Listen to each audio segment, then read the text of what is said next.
자, 계속해서 역시 새로운 코너입니다. 미래 세대 교육을 위해 어떤 것들을 준비해야 되는지 자세히 이야기 나눠보는 시간.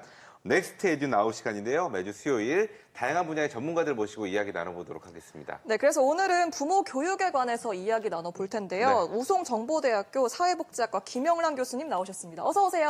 안녕하세요, 교수님. 네, 안녕하십니까. 네, 시청자 여러분께 인사부터 좀 부탁드리겠습니다. 네, 오늘 이렇게 만나 뵙게 되어서 정말 반갑습니다. 다양한 그리고 또 구체적인 이러한 정보와 사례들을 여러분들에게 잘 전달하도록 하겠습니다. 네.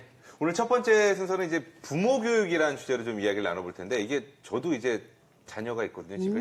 TV를 아마 안 보고 있을 겁니다.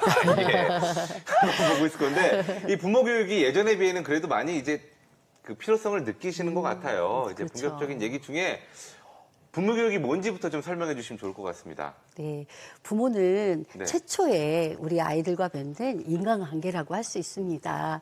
이 부모 교육이라는 것은 결국은 가장 인생에서 중요한 부분을 이 가정에서 최초의 장소에서 배우고 익히고 그리고 이 부모됨을 가지게 되는 거죠. 그리고 또 아이가 이 잠재력이 어떤 것이 있는지 그리고 아이가 어떠한 삶을 살아야 하는지 이 모든 것들을 잘 종합해서 설계하고 건설하는 그러한 것이기 때문에 정말 부모 교육은 이 국가의 절실한 과제이기도 하죠. 뭔가 굉장히 사명감 같은 게 생기고, 이 시간을 좀 잘 활용해야겠다는 생각이 드네요. 예. 맞습니다. 그런데 사실 지피지기면 백전백승이라고 부모 교육을 하기 전에 나는 어떤 유형의 부모에 속하나를 알면 좀 도움이 되지 않을까 싶은데 어떤가요? 유형이 있나요? 뭐 네. 이렇게? 그럼요. 예. 부모 교육의 유형에는 여러 가지 유형이 있는데, 이렇게 엄격하기만 한 부모, 그리고 또 허용적인 부모, 그리고 또, 여기 부모의 양육 태도 유형에는 뭐, 지혜롭기만 한 부모, 그리고 또, 엄격하기만 한 부모. 그렇지만 자애로우면서 엄격한 이런, 균형과 조화를 가진 이런 부모가 있어요. 그런데 가장 중요한 것은 신뢰감이 있는 부모와 불신감을 가진 부모, 이것이 가장 중요하다고 할 수 있어요. 이게 어떤 얘기인지 자세히 이게 저희가 감이 안 오거든요. 예를 들어 주시면 좋을 것 같은데요. 신뢰감을 가졌다는 것은요, 우리 아이가 이 세상에 처음 태어났을 때를 이제 구강기라고 이야기해요. 이 구강기 때 처음 아이가 갖는 것은 뭐냐면 신뢰감과 불신감이에요. 그래서 이 신뢰감을 갖게 되면 아이가 자율성도 갖게 되고 그리고 주도성도 갖게 되는데, 불신감을 갖게 되면 아이가 수치심을 갖고 죄책감을 갖게 돼요. 그렇기 때문에 이 신뢰감을 형성하는 것은 정말 중요하죠. 네. 네, 그래서 이 신뢰감을 가진 부모의 유형은 이 상보적인 교류라는 것이 있어요. 참 어려운 말이죠.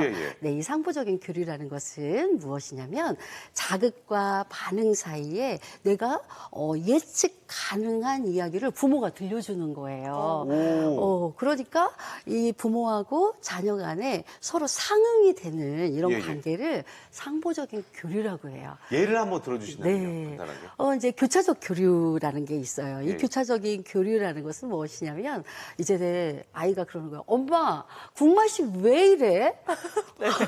네가 내일 끓여 먹어. 그럼 되잖아. 아니, 얘가, 야, 너 왜 이렇게 방이 이렇게 더럽니? 왜 이렇게 쓰레기통 같으니? 엄마나 정리 잘하세요. 이거 뭐 일상적인 대화 아닌가요? 네. 어디나 지금 나가서 문을 열어보면은 저랑 엄마 이게, 같은데. 엄마와 딸 사이에 있는. 네. 이런 것들이 바로 교차적인 교류예요. 그럼 반대는 상보적인. 그렇죠. 그래서 이 부모와 자녀 간에 이 신뢰감을 형성하고 불신감을 형성한다는 것은 평생의 이 삶의 질을 결정하는 것이기 때문에 정말 무척 중요한 거죠. 네. 그리고 신뢰감도 신뢰감이지만 무엇보다도 그런 말 많이 있잖아요. 이게 부모를 그대로 닮는다. 그렇죠. 그 한마디로 그대로 보고 배운다. 네. 그러니까는 부모의 이런 태도도 굉장히 중요할 것 같아요. 그럼요. 부모의 이 긍정적인 태도를 우리는 지속적으로 연습하고 단련하고 훈련해야 돼요. 그렇지 않으면 이 불신감을 한번 형성하게 되면 자녀와 단절이 되겠죠. 그리고 집에서 혹시 아이에게 큰 소리를 치시나요? 아니면 소근소근 이야기를 하시나요? 저는 적절히 섞어가며 하고 있습니다. 예. 적절히 섞어가며 대합했어요. 예. 네, 소리가 좀 크다. 네. 그러면은 부모하고 자녀 간에 굉장히 불신감이 있고 그리고 대화가 지금 소통이 되지 않는다는 거고요. 부모와 자녀 간에 뭔가가 이렇게 소근소근거리고 그리고 소리가 아주 나긋나긋하고 시냇물 소리처럼 그리고 부드러운 꽃잎을 만지는 것처럼 네, 그런 대화를 하게 되면 이 부모와 자녀 간에 아름다운 이 상보적인 교류가 일어나면 가정이라는 곳이 훈훈한 온도가 계속 흘러나오겠죠. 저희 아들이 본인이 원하는 거 얘기할 때만 이렇게 살며시 얘기하거든요. 젤리달라고 할 때. 근데 항상 모든 관계에서 그렇게 얘기를 해야 된다는 그런 말씀이시네요. 그럼요. 이 부모라는 것은 사실은요, 우리들의 이 내적인 예. 이 욕구가 뭐냐면 실질적으로 내 아이를 잘 키우고 싶고 그리고 내 아이를 정말 사랑하거든요. 맞아요. 네. 네. 이 사랑하는 표현을 잘 해야 돼요. 그래서 정말 중요한 거는 내가 사랑하고 있다고 해서 사랑이 아니에요. 어떤 것이 사랑이냐면 아이가 내가 사랑을 전했을 때 그 아이가 우리 엄마는 사랑을 우리 엄마가 나를 진짜 사랑해라고 느끼는 거 그것이 진짜 사랑이거든요. 네, 그래서